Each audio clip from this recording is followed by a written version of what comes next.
তুমি জয়ছে তৈছে কহ না জানিয়া রীতি, সরস্বতী সেই শব্দে করিয়াছে স্তুতি। জয়ছে ইন্দ্র দৈত্যাদি করে কৃষ্ণের ভৎসন, সেই শব্দে সরস্বতী করেন স্তবন। কলিযুগ পাবন অবতার পরম করুণাময় শ্রী গৌরাঙ্গ সুন্দরের পরম অন্তরঙ্গ প্রিয় পার্শ্বদ বর্জ পূজ্যপাদ শ্রীকৃষ্ণদাস কবিরাজ গোস্বামী মহাশয় তাহার শ্রী চৈতন্য চরিতামৃত নামক শ্রী গ্রন্থের অন্তলীলার পঞ্চম পরিচ্ছেদে বঙ্গদেশীয় কবির শ্রী গৌরাঙ্গের লীলার নাটক রচনা করার সেই বিষয়ে যে যথাযথ গৌর ভক্তের চরণ আশ্রয় করে বৈষ্ণবের নিকট ভাগবত অধ্যয়ন বা শিক্ষা করলে তবেই যথার্থ নিগুড় চৈতন্য লীলার সম্বন্ধে অনুভব হবে। স্বরূপ দামোদর গোস্বামীপাদ সে কথা বললেন। কেননা যে নাটকের যে মঙ্গলাচরণ শ্লোকেই প্রথমে অজ্ঞতাবশত ঈশ্বরের দেহদেহী ভেদ বর্ণনা করে অপরাধী হয়ে গেছেন। যাই হোক, সেই বঙ্গদেশীকে দুঃখিত হলে স্বরূপ দামোদর তিনি তাকে সান্ত্বনা দিয়ে বলছেন, তুমি যেমন তেমন ভাবে যাই বর্ণনা করো না কেন, অর্থ করবার রীতি জানো না বলে অথবা তত্ত্বাদি জানো না বলে তুমি তোমার শ্লোকের যাই অর্থ করো না কেন, তোমার কি তো অর্থ অনুসারে যে সকল শব্দে তুমি শ্রী ভগবানের তিরস্কারজনক ব্যাখ্যা করেছ, সরস্বতী দেবী বা অধিষ্ঠাত্রী তিনি তো সেটি সহ্য করেন না। তিনি কিন্তু ঠিক সেই সকল শব্দ দ্বারাই ভগবানের স্তুতি করেছেন। ভগবানের নিন্দা সরস্বতী দেবীর কখনো সহ্য হয় না। তাই অপরে যে সকল কথা দ্বারা ভগবানের নিন্দা করে, বেশিরভাগ আসুরিকে প্রকৃতি যারা, তাহারা তো সদা সর্বদা ভগবানের নিন্দাই করে। যেসব শব্দের দ্বারা নিন্দা করে ঠিক সেই সকল শব্দের অনুরূপ অর্থ করে, কারণ একটি শব্দের বহুবিধ অর্থ হয়। তারপরে সেই শব্দ প্রয়োগের বাক্যের মধ্যে শব্দ প্রয়োগের তারতম্য অনুসারে অর্থের তারতম্য হয়ে যায়। তিনি ভগবানের স্তুতিতেই ওই সকল শব্দের তাৎপর্য পর্যবেসিত করে দেন। তোমার শ্লোকের অন্যরূপ ভালো অর্থও আছে, কিন্তু সে অর্থ তুমি বুঝতে পারো না, জানতে পারো নাই অজ্ঞতা দোষে, তাই সেই অর্থ তুমি প্রকাশ করতে পারো না। দৃষ্টান্ত দিচ্ছেন, যেমন ইন্দ্র দৈত্যাদি এরা যারা কৃষ্ণের ভৎসনা করেন, ইন্দ্র ভৎসনা করেছিলেন গোবর্ধন যজ্ঞের সময়। যখন ইন্দ্রযাগ বন্ধ করে শ্রী গোবিন্দ গোবর্ধন যাগ প্রচলন করলেন, তখন ইন্দ্র অত্যন্ত ক্রোধান্বিত হয়ে বলেছিলেন গোবিন্দ সম্বন্ধে, বাচালং বালিশং স্তব্ধ মক্কং পণ্ডিত মানিনম কৃষ্ণং মর্তুম উপাশ্রিত গোপা মে চক্রুরমপ্রিয়ম। শ্রীকৃষ্ণ কর্তৃক ইন্দ্রযজ্ঞ নষ্ট হলে ক্রুদ্ধ হয়ে ইন্দ্র বলেছিলেন, বাচাল বহুভাষী, বালিশ অর্থাৎ বালক, স্তব্ধ অর্থাৎ অবিনীত, অজ্ঞ পণ্ডিত অভিমানী এবং মরণশীল, মর্ত শব্দের এই অর্থ। বলে যে বহুভাষী, বালক, অবিনীত, অজ্ঞ, পণ্ডিত অভিমানী ও মরণশীল কৃষ্ণকে আশ্রয় করে গোপগণ আমার অপ্রিয় কার্য করেছে। ইন্দ্র এইভাবে শ্রীকৃষ্ণের নিন্দা করেছিলেন, কিন্তু সরস্বতী দেবী সেই শব্দেরই অন্যরূপ অর্থ করেছেন। শাস্ত্রসমূহের কারণ হলেও যিনি শিশুবৎ নিরভিমানী, শাস্ত্রসমূহের কারণ অর্থাৎ বাচাল, শিশুবৎ নিরভিমানী অর্থাৎ বালিশ, তাহা অপেক্ষা কেউ শ্রেষ্ঠ নাই, এই জন্যে যিনি কাহারও নিকট নত হন না তিনি স্তব্ধ, অবিনীত। যাহা হইতে অধিজ্ঞানী কেহ নাই তিনি হচ্ছেন অজ্ঞ। আর যিনি পণ্ডিত সমূহের মান্য তিনি পণ্ডিত মান্য, পণ্ডিতস্মান্য, পণ্ডিত অভিমানী। এবং যিনি সদানন্দ পরব্রহ্ম হয়েও ভক্ত বাৎসল্য বশত মনুষ্যবৎ প্রতীয়মান হইতেছেন, সেই কৃষ্ণকে আশ্রয় করে গোপগণ আমার অপ্রিয় কার্য করেছে। ঐশ্বর্য মদে মত্ত ইন্দ্র যেন মাতোয়াল, বুদ্ধিনাশ হইল কেবল নাহিক সম্ভাল। ইন্দ্র স্বর্গের রাজা, এই জন্যে স্বর্গাধিপতি হয়ে ঐশ্বর্য, স্বর্গের ঐশ্বর্যের মদে মত্ত হয়ে, অহংকারে মত্ত হয়ে, মত্ততার জন্যে যখনই মত্ত হয়ে যায়, কোনো একটা বিষয়ে যখন মত্ততা এসে যায় তখন বুদ্ধি নাশ হয়ে যায়, অর্থাৎ হিতাহিত বিবেচনা শক্তি নষ্ট হয়ে যায়। তো ইন্দ্রেও ঠিক তাহাই হয়েছিল এবং সেই জন্যেই সে নিন্দা করেছিল। ইন্দ্র বলে, মই কৃষ্ণের করিয়াছি নিন্দন, তারই মুখে সরস্বতী করেন স্তবন। বাচাল কহিয়ে বেদ প্রবর্তক ধন্য, বালিশ তথাপি শিশু প্রায় গর্বশূন্য।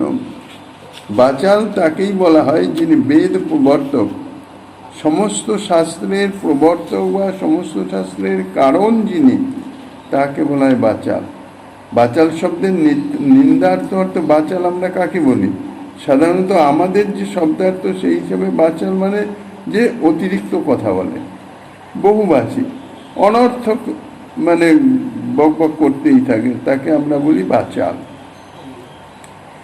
মীমাংসা সাংখ্যাদি শাস্ত্রের অনভিমত বিরুদ্ধ ভাষী। আর যথার্থ অর্থ হচ্ছে বেদ প্রবর্তক, সমস্ত শাস্ত্রের প্রবর্তক এবং কারণ। বালিশ, বালিশ শব্দের শিশুর মতো গর্বশূন্য, নিরভিমানী। আর আমরা বালিশ শব্দের সাধারণত বলি মূর্খ, যে মূর্খ যার জ্ঞান নেই তাকেই আমরা বালিশ বলি, নিন্দার্থ। নিন্দার জন্যেই যে বালিশ শব্দ প্রয়োগ, তাতে নিন্দার্থ হবে মূর্খ। আর যে শ্রুতি অংশে অর্থ হচ্ছে শিশুর মতন গর্বশূন্য, নিরভিমানী। ঠিক সেই রকম বন্দাভাবে অনম্র স্তব্ধ শব্দে কয়, যাহা হইতে অন্নবিজ্ঞ নাহি সে অজ্ঞ হয়। বন্দাভাবে অনম্র অর্থাৎ তাহার অপেক্ষা শ্রেষ্ঠ, তাহার বন্দনীয় কেউ নাই, এই জন্যে যিনি কাহার নিকট নত হয় না, অর্থাৎ যার কাহার নিকট নত হইতে হয় না, তিনি হচ্ছেন স্তব্ধ। স্তব্ধ শব্দের নিন্দার্থ হচ্ছে দুর্বিনীত, অবিনয়ী যারা। সাধারণত আমাদের যে অর্থ, যে দুর্বিনীত বলি কাকে, যে কারোর কাছে নত হয় না, যে গর্বের ভরে চলে, বিনয় নম্রতা বলে কিছু নাই, মর্যাদা জ্ঞান নাই, তাকেই আমরা বলি স্তব্ধ বা দুর্বিনীত। কিন্তু স্তুতি অর্থে হচ্ছে যার যার থেকে শ্রেষ্ঠ কেউ নাই, অর্থাৎ নত হবার কেউ নাই, যার থেকে বন্দনীয় কেউ নাই, তিনি কার কাছে নত হবেন, কার বন্দনা করবেন? আর হচ্ছে অজ্ঞ, ন জ্ঞা যাহা হইতে, অর্থাৎ যার থেকে জ্ঞানী নাই সেই হচ্ছে অজ্ঞ, যার থেকে অধিক জ্ঞানী নাই। ভগবানের থেকে তো অধিক জ্ঞানী কেউই নাই। আমরা অজ্ঞ শব্দে বলি মূর্খ, যে কিছু জানে না। পণ্ডিত অভিমানী অর্থাৎ পণ্ডিতের মান্য পাত্র, পণ্ডিতগণ যাকে যথেষ্ট সম্মান করেন। আর পণ্ডিত অভিমানী নিন্দা শব্দে পাণ্ডিত্য অভিমানী, পণ্ডিত না হয়েও যে নিজেকে পণ্ডিত বলে মনে করে, আমরা তাকেই বলি পাণ্ডিত্য অভিমানী। মর্ত শব্দের পণ্ডিতগণের মান্যমাত্র হয় পণ্ডিত মানি, তথাপি ভক্ত বাৎসল্যে মনুষ্য অভিমানী। জরাসন্ধ কহে কৃষ্ণ পুরুষ অধম, তোর সঙ্গে নাচ জমি যাহি বন্ধু হন। যাহা হইতে অন্য পুরুষ সকল অধম, সেই পুরুষ আধম, এই সরস্বতীর মন। যখন জরাসন্ধ বধের আগে রাজসূয় যজ্ঞের সময় ভীম অর্জুনকে নিয়ে কৃষ্ণ গিয়েছিলেন জরাসন্ধের সঙ্গে ব্রাহ্মণের বেশে। জরাসন্ধের সঙ্গে দেখা করে যখন জরাসন্ধ ব্রাহ্মণদের নিত্য দান দেন, সকালবেলা স্নান করে জরাসন্ধের ব্রতই ছিল, সেই সময়ে তার কাছে যে যা চাইবেন তাকে তাই প্রদান করতেন। ব্রাহ্মণগণই তখন তৎকাল দিনে ব্রাহ্মণগণই দান গ্রহণ করতেন। ব্রাহ্মণগণ আসতেন, সব যার যা বাসনা নিবেদন করতেন জরাসন্ধ। এটা নিত্যদিনের ব্রত। সেই জন্যেই ব্রাহ্মণের ছদ্মবেশে এসেছিলেন যুদ্ধ চাওয়ার জন্যে, জরাসন্ধের সঙ্গে মল্লযুদ্ধ করবেন। তা নাহলে তো জরাসন্ধকে বধ করা যাবে না। তো সেই জন্যে যখন পরিচয় পেল জরাসন্ধ, আগে তো যুদ্ধ কথা স্বীকার হয়েছে, তারপরে শ্রীকৃষ্ণ বলেছিল আমাদের তিনজনের মধ্যে যার সঙ্গে তোমার ইচ্ছা যুদ্ধ। জরাসন্ধ বীর পুরুষ, কৃষ্ণকে সম্বন্ধে প্রথমেই বলে দিলেন তুমি হচ্ছে পুরুষ অধম, তুমি পুরুষ দিকের মধ্যে অধম, অর্থাৎ অত্যন্ত নিকৃষ্ট। তোর সঙ্গে না জিজুমি, তোমার সঙ্গে আমি যুদ্ধ করব না, যেহেতু তুমি পুরুষগণের মধ্যে অত্যন্ত নিকৃষ্ট পুরুষ, তোমার সঙ্গে যুদ্ধ করলে আমার নিজের সম্মান নষ্ট হয়ে যাবে। তুমি আমার সঙ্গে যুদ্ধ করবার অযোগ্য পাত্র। দ্বিতীয়ত যাহি বন্ধু হন, যে বন্ধুদিগকে হত্যা করে সে হচ্ছে বন্ধু হন। শ্রীকৃষ্ণ তার মাতুল কংস ইত্যাদি বা কংসের যে বন্ধুবর্গ তাদের সব হত্যা করেছেন। এই জন্যে জরাসন্ধ শ্রীকৃষ্ণকে বলেছেন বন্ধু হন। কিন্তু পুরুষাধম এই শব্দের সরস্বতী বলছেন যা থেকে অন্য সমস্ত পুরুষই হচ্ছে অধম, অর্থাৎ নিকৃষ্ট। অন্য সমস্ত পুরুষ হয় অধম, যাহা হইতে অন্য সকল পুরুষই অধম, তিনি হচ্ছেন পুরুষাধম, অর্থাৎ পুরুষ শ্রেষ্ঠ। ঠিক সেই রকম বন্ধুহন শব্দের বন্ধুদিগের হত্যাকারী, এটা হচ্ছে স্বাভাবিক অর্থ। বন্ধু অর্থাৎ বন ধাতুর উপত্রয়ে বন্ধু, বন্ধনে বন্ধন করে যে তাহাকে বন্ধু বলে। অবিদ্যা বা মায়া জীবকে মায়াপাশে বন্ধন করে বলে অবিদ্যাকে বন্ধু বলা যায়। বন্ধু হন অর্থাৎ বন্ধুকে হনন বা নাশ করেন যিনি। তাহলে অবিদ্যা বা মায়া সে হচ্ছে বন্ধু, মায়াকে নাশ করেন যিনি তিনি হচ্ছেন বন্ধু হন। অর্থাৎ সকল জীবকে মায়াপাশ থেকে যিনি রক্ষা করেন, অর্থাৎ অবিদ্যাকে বিনাশ করেন, সেই শ্রীকৃষ্ণ তিনি বন্ধু হন, অবিদ্যা নাশক। ঠিক এইভাবে যারাই শ্রী ভগবানের নিন্দা করেন সেই শব্দেই সরস্বতী আবার ভগবানের প্রশংসা করেন। বান্ধে সবারে তাতে অবিদ্যা বন্ধু হয়, অবিদ্যা নাশক বন্ধু হন শব্দে কয়। এই মতো শিশুপাল করিল নিন্দন, সেই বাক্যে সরস্বতী করেন স্তবন। ঠিক এই রকম শিশুপাল শ্রীকৃষ্ণের বলতে গেলে জাত শত্রু। দেখা হলেই হলো বা কোনো রকমে কৃষ্ণের প্রসঙ্গ আসলেই হলো, সদা সর্বদা শুধু নিন্দাই। শ্রীকৃষ্ণের নিন্দা নিরন্তর। যুধিষ্ঠিরের রাষ্ট্রীয় যজ্ঞে সকলে যখন সর্বশ্রেষ্ঠ ব্যক্তিরূপে অগ্রপূজা, শ্রীকৃষ্ণেরই অগ্রপূজা করেছেন, অর্থাৎ শ্রীকৃষ্ণই অগ্রপূজা পাওয়ার যোগ্যতম পাত্র সিদ্ধান্ত হলো। তখন তার যথাবিহিত পূজার পরে প্রধান ব্যক্তিগণ শ্রীকৃষ্ণের স্তবস্তুতি করতে লাগলেন। তখন এই অসুর স্বভাব শ্রীকৃষ্ণ বিদ্বেষী শিশুপাল শ্রীকৃষ্ণের উদ্দেশ্যে উচ্চারিত স্তুতি সহ্য করতে না পেরে যে সকল কথায় শ্রীকৃষ্ণের নিন্দা করেছিলেন তাই এখানে ব্যক্ত করছেন। শ্রীমদ্ ভাগবতের দশম স্কন্ধের ৭৪ অধ্যায়ে তাহা বর্ণিত আছে। তার অর্থ হচ্ছে শিশুপালের নিন্দাসূচক ভাবে অর্থ, তা হচ্ছে কাকের যজ্ঞ হবি প্রাপ্তির ন্যায় লোকপাল পূজিত সভ্যদিগকে অতিক্রম করে মাতুল বধাদি দ্বারা কুলদূষণ এই গোরক্ষক কৃষ্ণ কি প্রকারে পূজা পাইবার যোগ্য? বর্ণাশ্রম কুলাপেত সর্বধর্ম বহিষ্কৃত স্বেচ্ছাচারী ও গুণহীন কৃষ্ণ কিরূপে পূজা পাইবার যোগ্য? যজাতি নিপকর্তৃক অভিশপ্ত নিরন্তর বৃথা পানরত এবং সাধুগণ পরিত্যক্ত ইহাদিগের কুল কি প্রকারে পূজা পাইবার যোগ্য? এই দস্যুগণ ব্রহ্মর্ষি সেবিত দেশ মথুরা পরিত্যাগ করে বেদাদিরহিত সমুদ্র দুর্গ আশ্রয় করে প্রজাগণকে পীড়িত করিতেছেন। এইভাবে শিশুপাল নিরন্তর শ্রীকৃষ্ণের নিন্দা করেছিল।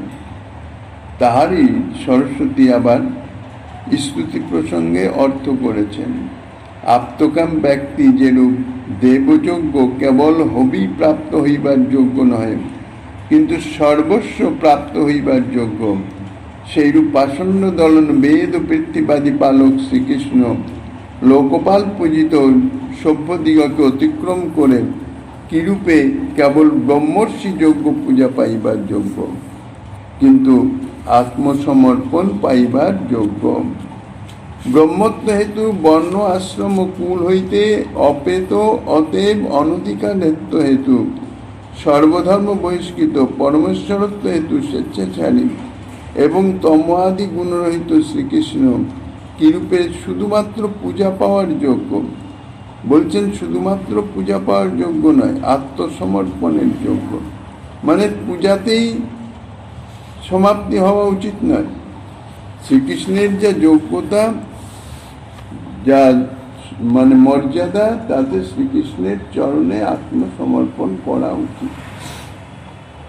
তো ঠিক সেই রকম তৈছে এই শ্লোকে তোমার অর্থে নিন্দা আইসে, সরস্বতীর অর্থ শুনো যাতে স্তুতি ভাষে। তোমার এই শ্লোকে ঠিক সেই রকম ইন্দ্র আদি অন্যান্য যে আসরিক ভাবাপন্ন যেরকম শ্রীকৃষ্ণের নিন্দা করেছে, তোমার এই শ্লোকেও সেই রকম নিন্দাই প্রকাশ হচ্ছে। কিন্তু সরস্বতী দেবী তোমার এই শ্লোকেরই অন্যরকম অর্থ করেছেন। সে অর্থটা কি? জগন্নাথ হয় কৃষ্ণের আত্মস্বরূপ, কিন্তু ইহ দারু ব্রহ্ম স্থাবর স্বরূপ। তাহা সহ আত্মতা একরূপ হইয়া কৃষ্ণ এক তত্ত্বরূপ, দুই রূপ হইয়া সংসার কারণ হেতু যেই ইচ্ছা শক্তি তাহার মিলন করি একতা জয়ছে প্রাপ্তি। সকল সংসারী লোকের করিতে উদ্ধার, গৌর জঙ্গম রূপে কইল অবতার। জগন্নাথ দর্শনে খণ্ডয়ে সংসার, সব দেশের সব লোক নারে আশীর্বাদ। জগন্নাথ দেব শ্রী জগন্নাথ সঙ্গে আত্মনি, এই অংশের অর্থে বলছেন আত্মনি শ্রী জগন্নাথ সঙ্গে আত্মস্বরূপ শ্রী জগন্নাথ। এই অর্থে আত্মনি অর্থাৎ শ্রী জগন্নাথ সঙ্গে পদের বিশেষণ। শ্রী জগন্নাথ কিরূপ? না আত্মস্বরূপ, শ্রীকৃষ্ণের আত্মস্বরূপ। কিন্তু এখানে দারু ব্রহ্মস্বরূপ। ইহ শ্রী জগন্নাথ দেব দারু ব্রহ্ম কাষ্ঠ স্বরূপ, কাষ্ঠ নির্মিত শ্রী বিগ্রহ রূপে প্রকটিত পরব্রহ্ম শ্রী জগন্নাথ। পরব্রহ্ম শ্রীকৃষ্ণের আত্মস্বরূপ বললে শ্রী জগন্নাথ দেব পরব্রহ্ম, কিন্তু নীলাচলে মানে এখানে ইনি দারুময় শ্রী বিগ্রহকে অঙ্গীকার করে দারু বিগ্রহ রূপে প্রকটিত হয়ে থাকলেও ইনি পরব্রহ্ম।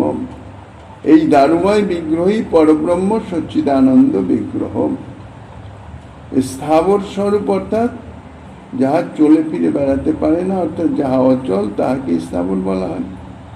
সাধারণত কাষ্ঠ নির্মিত মূর্তি অর্থাৎ দারু বিগ্রহ বা যে কোনো মূর্তি তাহা সবই অচল, কিন্তু দারু ব্রহ্ম শ্রী জগন্নাথ বিগ্রহ বস্তুত স্থাবর নহে, স্থাবর স্বরূপ মাত্র, স্থাবরের তুল্য মাত্র। স্থাবর স্বরূপ বা স্থাবরের তুল্য বলার তাৎপর্য হচ্ছে এই যে পরব্রহ্ম শ্রী জগন্নাথ কখনো অচল হতে পারেন না। কেননা সাধারণত অচেতন জড়বস্তু যা, তাহাই হচ্ছে স্বরূপত স্থাবর, অচল। চেতন বস্তু কখনো স্থাবর হয় না, চেতন বস্তু কখনো জড় হয় না, অচল হয় না। পরব্রহ্ম শ্রী জগন্নাথ জড়মূর্তি নয়, তিনি চিদানন্দ ঘনমূর্তি। তাহার বিন্দুমাত্র অংশও জড় নয়, সমস্ত চিৎ ঘন বস্তু চেতনময়, চৈতন্যময়। সুতরাং তিনি স্বরূপতে স্থাবর হতে পারেন না। তবে এই শ্রী নীলাচলে দারুময় রূপে আত্মপ্রকট করেছেন বলে তিনি দারুমূর্তির মতন, অর্থাৎ স্থাবরের মতন দেখাচ্ছেন। ইচ্ছা করলেই এই দারু বিগ্রহেও তিনি যথেচ্ছভাবে গমনাগমন করতে পারেন, কিন্তু নীলাচলে তিনি তদ্রূপ ইচ্ছা প্রকাশ করেন না। ভক্তের মনস্তুষ্টির নিমিত্ত, ভক্তের পূজা পাইবার নিমিত্ত, পাইবার মানে ভক্তের মনোবাসনা পূর্তির নিমিত্ত, ভক্তের পূজা গ্রহণের জন্যে একই স্থানে অবস্থান করিতেছেন। কারণ মহারাজ ইন্দ্রদম্য তিনি প্রার্থনাই জানিয়েছিলেন জগন্নাথ দেবের নিরন্তর ভোগ চলতে থাকবে, হাত যেন শুষ্ক না হয়, এইরকম অবস্থা। এই জন্য জগন্নাথ দেবের একের পর এক ভোগ চলতেই থাকে। একটু অর্চনা আদি অন্যান্য যা কিছু হলো, তারপরে এক ভোগ ঢোকে, আবার সেই ভোগ সমাপন হলো, তার কিছুক্ষণ পরে আবার আর একটা ভোগ। কাজেই জগন্নাথ দেব মন্দির থেকে অন্যত্র গেলে তাহলে এটা কি করে চলবে? সেই জন্যে স্থাবর রূপে তিনি অবস্থান করছেন।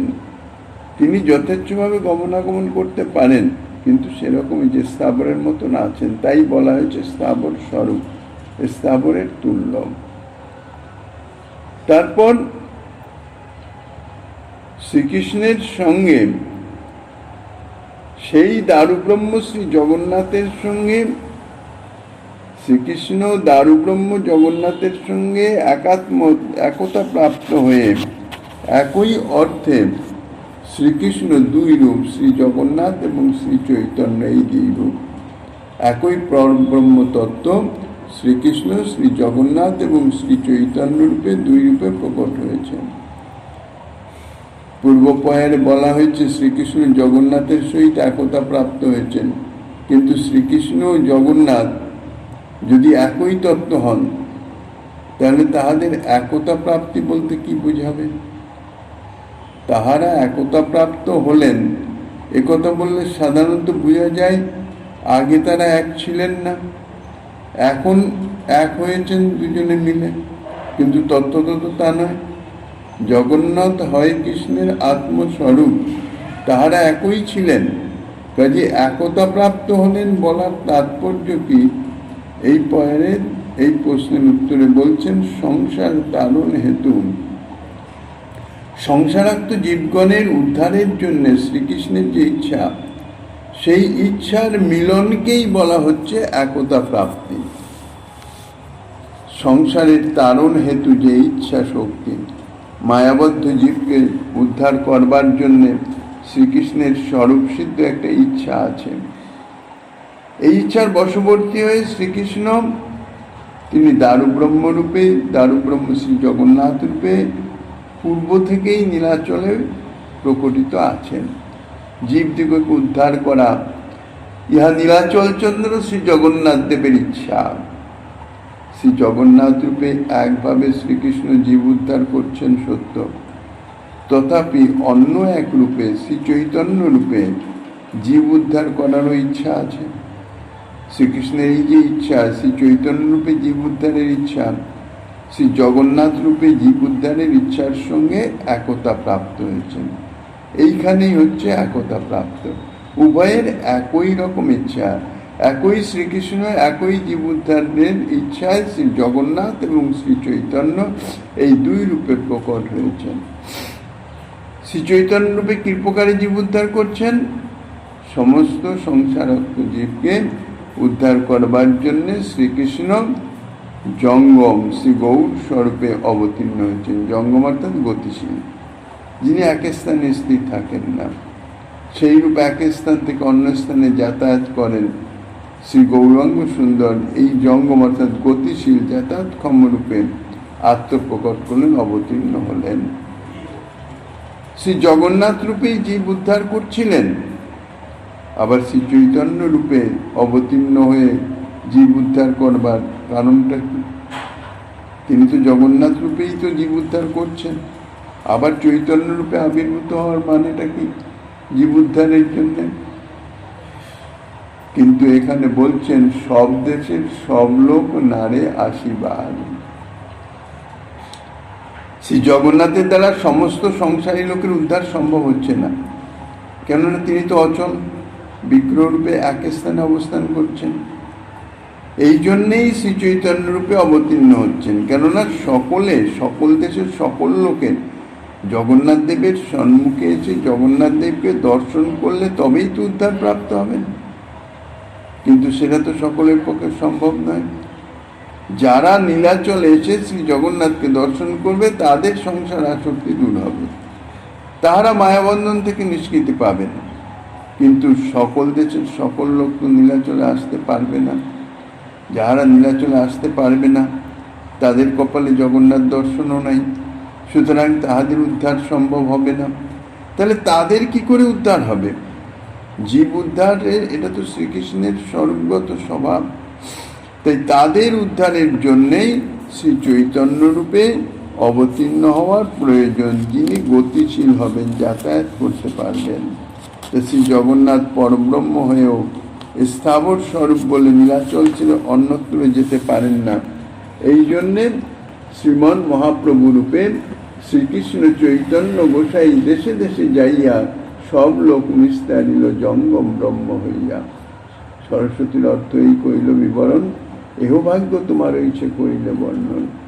শ্রীমন মহাপ্রভু শ্রীকৃষ্ণ চৈতন্য কিরূপে সকল জীবের উদ্ধার করছেন? শ্রীকৃষ্ণ চৈতন্য জঙ্গম ব্রহ্ম, যিনি সর্বত্র যাতায়াত করেন, তাই তিনি দেশে দেশে গিয়ে সকল লোককে উদ্ধার করছেন। যারা নীলাচলে এসেছে জগন্নাথ দেবকে দর্শন করতে পারে নাই, শ্রীমন মহাপ্রভু তাহাদের দেশে গিয়ে তাহাদিগকে দর্শন দিয়ে উদ্ধার করেছেন। যারা নীলাচলে আসতে পারে তারা তো শ্রী জগন্নাথ দেবের দর্শনেই উদ্ধার হয়ে যাচ্ছে। যারা আসতে পারে না তারা শ্রী জগন্নাথেরই অভিন্ন স্বরূপ শ্রী গৌর সুন্দরের দর্শনে উদ্ধার হচ্ছেন। এইভাবে স্বরূপ দামোদর গোস্বামী পাদ তিনি শ্লোকের ব্যাখ্যা করেন বঙ্গদেশীয় কবিকে সান্ত্বনা প্রদান করলেন। তারপরে প্রশংসা করে বললেন যে এহ ভাগ্য তোমার ওইছে করিলে বর্ণন। কৃষ্ণে গালি দিতে করে নাম উচ্চারণ, সেই নাম হয় তার মুক্তির কারণ। কবিকে ভাগ্য কেন বলছেন? প্রথমে তো নিন্দা করেছেন, অজ্ঞ মূর্খ ইত্যাদি অনেক কিছু বলেছেন। এখন বলছেন যে তবুও এত কিছু হওয়া সত্ত্বেও এই শ্লোক যে তুমি রচনা করেছ এটা তোমার ভাগ্য। তোমার অর্থে তাহাতে শ্রী জগন্নাথ ও শ্রী চৈতন্যের নিন্দা বুঝাচ্ছে, যেহেতু তুমি অজ্ঞ, জানো না, কিন্তু তবুও তুমি যে ওই শ্লোকটি রচনা করতে পেরেছ এটা তোমার সৌভাগ্য। কারণ এর মাধ্যমেও তোমার ভববন্ধন থেকে মুক্ত হওয়ার সম্ভাবনা আছে। কিভাবে আছে? তাতেই বলছেন কৃষ্ণে গালি দিতে করে নাম উচ্চারণ, সেই নাম হয় তার মুক্তির কারণ। শ্রীকৃষ্ণকে ভর্ৎসনা করবার জন্যে, গালি দেবার জন্যে, তিরস্কারের জন্যে নাম তো উচ্চারণ করতে হবে। শ্রীকৃষ্ণের নাম নিয়েই তো গালি দেবে, তাহলে নাম উচ্চারণ তো হচ্ছে তার। তাহলে ওই যে নাম উচ্চারণ করছে তিরস্কার করার জন্যে বা গালি দেওয়ার জন্যে, কিন্তু নাম উচ্চারণের ফলেই তার সংসার বন্ধন থেকে মুক্তি লাভ হয়ে যায়। তার নামের ইতাদৃশ্য মহিমা হেলায় হোক, শ্রদ্ধায় হোক, স্তুতিতে হোক, নিন্দার জন্যে হোক, অন্য বস্তুর ব্যাপদেশে হোক, কি কোনো রূপ মানে যে কোনো রূপে যে কোনোভাবে ভগবানের নাম উচ্চারণ করতে পারলেই ভববন্ধন ক্ষয় হয়। সক্রিদ অপি পরিগীতং শ্রদ্ধয়া হেলয়া বা ভিগুবর নরমাত্র তারয়ে কৃষ্ণ নাম। যেভাবেই ও কৃষ্ণ নাম উচ্চারণ করলেই জীবের উদ্ধার হয়ে যাবে, এটা দৃশ্য নামের মহিমা। এখন প্রশ্ন হতে পারে তাহলে উদ্ধার হয় না কেন? উদ্ধার না হওয়ার একটাই অন্তরায়, সেটা হচ্ছে অপরাধ। যদি অপরাধ থাকে তাহলে কি হয়, নামের ফল প্রসব করে না, ফল প্রদান করেন না, স্থগিত হয়ে যায়। নামের শক্তি আছে, কিন্তু সেই শক্তি অপরাধের আবরণে আবরিত হয়ে যাওয়ার জন্য তাকে স্পর্শ করে না। যেমন স্পর্শমণি, স্পর্শমণি কোন রকমে লোহার সঙ্গে একটু স্পর্শ হলেই লোহাটি ছন্ন হয়ে যায়। এটা স্পর্শমণির গুণ, মণির স্বরূপগত গুণ। এটা যে কোনোভাবেই স্পর্শ হলেই হলো, সেটি সোনায় পর্যবেসিত হয়ে যাবে। কিন্তু যদি সেই বস্তুটিতে কোনো আবরণ দেওয়া থাকে, মাটি মাখানো থাকে, তাহলে তো সেই বস্তুর সঙ্গে স্পর্শমণির স্পর্শ হয় না, সেই বস্তুটিকে সে পরিবর্তন করতে পারে না।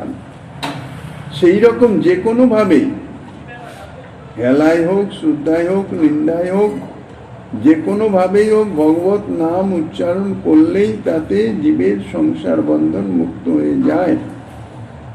কিন্তু যদি অপরাধের আবরণে চিত্ত আবরিত থাকে, তাহলে সেই নামের ক্রিয়া সেই চিত্ত স্পর্শ করে না, প্রকাশিত হয় না।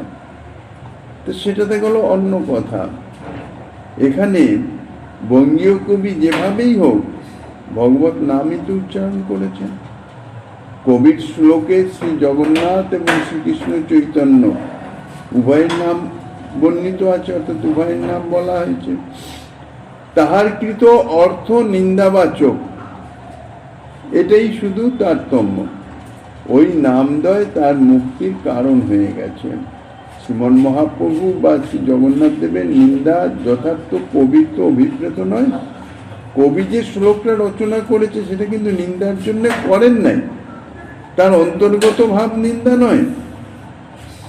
অপরাধের মূল কারণ হচ্ছে এই নিন্দা বা হেয়তা, নিজের থেকে ছোট মনে করা, অবজ্ঞা ইত্যাদির থেকেই অপরাধের সূচনা হয়। কিন্তু কবি সে যে শ্লোকটা রচনা করেছে তার অন্তরে কোনো রকম নিন্দাসূচক ভাব নাই, কোনো রকম অবজ্ঞাসূচক ভাব নাই, বরঞ্চ অত্যন্ত আনন্দিত প্রশংসিত ভাবেই সে করেছে। কিন্তু তার শব্দের মধ্যে এমন হয়েছে যে সেই কথাতে ভগবানের দেহদেহী ভেদ এসে যাওয়াতে অপরাধ হয়ে গেছে, যেটা সম্বন্ধে সে সম্পূর্ণ অজ্ঞ, অনভিজ্ঞ, কিছুই জানে না, সে বুঝতেই পারে না, তার অজান্তে হয়ে গেছে বলতে গেলে। কিন্তু যেভাবেই হোক তত্ত্ব জানতে না বলে এই জন্যে সে যে অর্থ করেছে সেই অর্থের মাধ্যমে ভগবানের নিন্দা এসে গেছে, তিরস্কার এসে গেছে। কিন্তু তিরস্কার করা যথার্থ তার অন্তরের ইচ্ছা নয়, এটা হচ্ছে অনিচ্ছা। তত্ত্বজ্ঞের সূক্ষ্ম বিচারে তাহা নিন্দাবাচক থেকে আরো প্রশংসনীয় হয়ে যায়। এইভাবে স্বরূপ দামোদর তাকে সান্ত্বনা দিয়ে যে তোমার সৌভাগ্য যে তুমি এই শ্লোক রচনা করেছ। তবে সেই কবি সবার চরণে পড়িয়া সবার স্মরণ রইল দন্তে তিন রইয়া। তখন সেই বঙ্গীয় কবি, তত বঙ্গীয় কবিতে অভিমানী ছিলেন না, অহংকারী ছিলেন না, তিনি অজ্ঞ, শাস্ত্রতত্ত্ব সম্বন্ধে অজ্ঞ ছিলেন। সাধারণ একটু পাণ্ডিত্য, অর্থাৎ একটু পড়াশোনা করে সংস্কৃত জ্ঞান হয়েছে, একটু পাণ্ডিত্য হয়েছে, তিনি প্রশংসার জন্য, অর্থাৎ শ্রী ভগবানের প্রশংসার জন্য খুব হর্ষোৎফুল্ল হয়ে শ্রী জগন্নাথ দেব এবং শ্রীমন মহাপ্রভু উভয়েরই প্রশংসা করবার নিমিত্ত এই শ্লোক রচনা করেছেন। কিন্তু তাতে, অর্থাৎ ওনার রচনায়, বর্ণনায় যথাযথ মর্যাদা উভয়কে দেওয়া হয় নাই। এটা তার অজ্ঞতা, অনভিজ্ঞতা। কিন্তু নিন্দা করা তার অভিপ্রেত নয়, সরল চিত্ত সেই ব্রাহ্মণ। মনের আনন্দে তিনি শ্লোক রচনা করেছেন, কিন্তু সেটা কি হচ্ছে না হচ্ছে সেটি বিচার করবার বোধ তার ছিল না। এই জন্যে তার এই শ্লোক রচনায় যথার্থ অপরাধ হয় নাই। তার প্রমাণ হচ্ছে স্বরূপ দামোদর যখন তাকে দেখিয়ে দিলেন, বুঝিয়ে দিলেন, সতলেও কিছু তো পাণ্ডিত্য আছে, সঙ্গে সঙ্গে নিজের যে দোষ ত্রুটি সেটি সে বুঝতে পারল। বুঝতে পেরে স্বরূপ দামোদর গোস্বামীপাদ কি বলেছিলেন? গৌর ভক্তগণের চরণ আশ্রয় করার জন্য। তা সেই জন্যে সভাতে যারা ছিলেন বৈষ্ণবগণ সকলের চরণ ধর করলেন, সবার শরণ লইল দন্তে তিন লইয়া, সমস্ত ভক্তের চরণের শরণ গ্রহণ করলেন। তোমরা সকলে আমাকে কৃপা করো, আমি যেন যথার্থ শ্রীকৃষ্ণ চৈতন্য লীলা বর্ণনা করতে পারি। তবে সেই ভক্ত তারে অঙ্গীকার কইলা, তার গুণ কহি মহাপ্রভুরে মিলাইলাম। সমস্ত ভক্তবৃন্দের চরণে যখন শরণ গ্রহণ করল, শ্রী গৌর সুন্দরের চরণে সে তো আগেই শরণাগত ছিল, সেই জন্যেই তো শ্রীমন মহাপ্রভুর চরিত্র সম্বন্ধে নাটক রচনা করেছে। তার অনভিজ্ঞতার জন্যে, শাস্ত্র তত্ত্ব অজ্ঞতার জন্যে সেটি যথাযথ হয় নাই। এখন স্বরূপ দামোদরের সঙ্গের প্রভাবে তানার উপদেশ, এই জন্য মহৎ সঙ্গ, এক ক্ষণ যদি যথার্থ মহতের সঙ্গ প্রাপ্ত হওয়া যায়, তাহাতেই উদ্ধার হয়ে যায়, জীবের অবিদ্যা বন্ধন দূরীভূত হয়ে যায়। মহৎ সঙ্গের এতাদৃশ মহৎ সঙ্গের গুণ। তা স্বরূপ দামোদরের ওই যে সঙ্গ, তাহাতেই বৈষ্ণব কবি তার উপদেশ অনুসারে সমস্ত উপস্থিত গৌর ভক্তগণের চরণে শরণ গ্রহণ করল। তার এই যে বিনয়, নম্রতা, শরণাগত ভাব, তাতে সমস্ত ভক্তবৃন্দ তার উপর প্রসন্ন হলেন।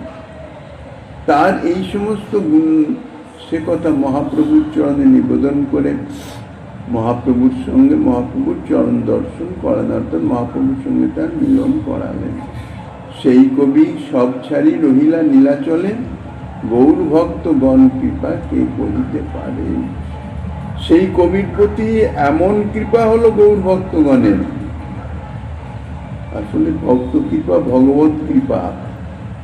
কৃপার ফলটা কি? ফল হচ্ছে অবিদ্যা বন্ধন মুক্তি, মায়া মুক্তি, সংসার আসক্তি থেকে মুক্তি, ভোগাসক্তি থেকে মুক্তি, যা থেকে মুক্তি পাওয়া অত্যন্ত অসম্ভব। জীব হাজার চেষ্টা করলেও সেটি সম্ভব হবে না। সংসারের এমনই বন্ধন, মায়ার এমনই বন্ধন, মানে আত্মীয় পরিজন ইত্যাদির বন্ধন তো আছেই, সেই সঙ্গে একটা বিশেষ হচ্ছে কর্তব্য বুদ্ধির বন্ধন। এটা আমার কর্তব্য, এটা না করলে অপরাধ হয়ে যাবে, কর্তব্যায় হবে। কিন্তু যথার্থ যে সিদ্ধান্ত হচ্ছে কৃষ্ণ ভক্তি কইলে সর্বকর্মকৃত হয়। জীবের একমাত্র উদ্দেশ্য বা একমাত্র কর্তব্য হচ্ছে শ্রীকৃষ্ণ ভজন। সেই শ্রীকৃষ্ণ ভজন করলে তার অন্য কোনো কর্তব্যের কোন রকম কোনো অপেক্ষা থাকে না।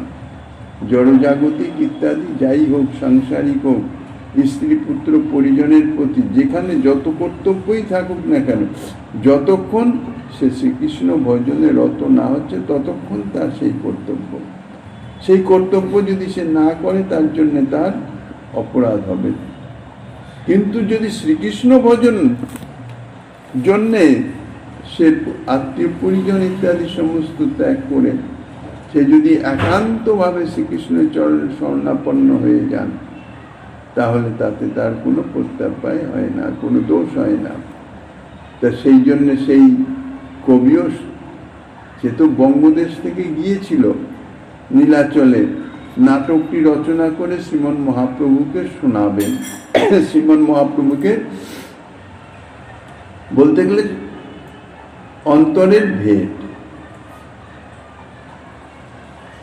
সে যে একেবারে স্থায়ী থাকবেন সেজন্য যান নাই, কিন্তু এমনই গৌর ভক্তগণের কৃপা হলো তার উপর যে তারা দেশে ফিরে যাওয়ার মনই হলো না, সে নীলাচলেই অবস্থান করল। এই জন্যে বলছেন গৌর ভক্তগণ কৃপা কে করিতে পারে। বাস্তবিক যার প্রতি বৈষ্ণবের কৃপা হয়ে যায়, এক ক্ষণের কৃপা।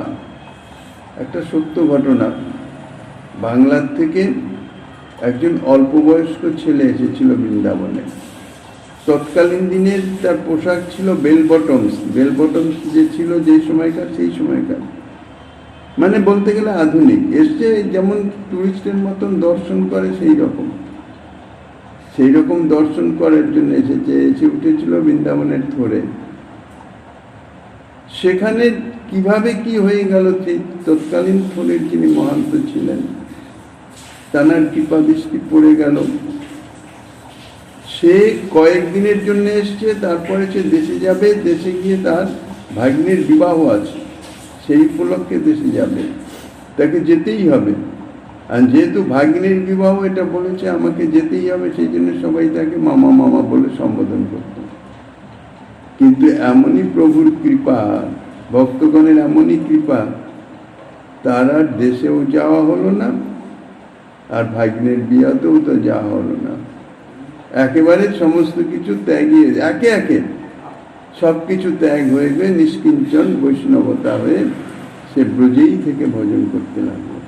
এটা হচ্ছে ভক্ত কৃপা। ভক্ত কৃপা যার প্রতি হয়, কৃপা সবার প্রতি হচ্ছে, ভক্তের অহেতুকী কৃপা।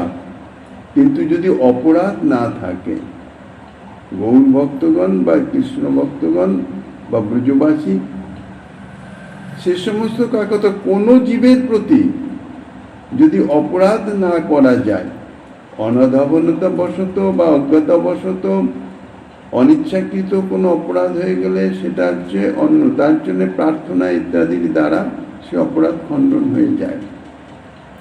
কিন্তু ইচ্ছাকৃত যদি অবজ্ঞাচকভাবে যদি অপরাধ না করে সে, তাহলেই এই ভক্ত কৃপা সে গ্রহণ এবং ধারণ করতে পারে।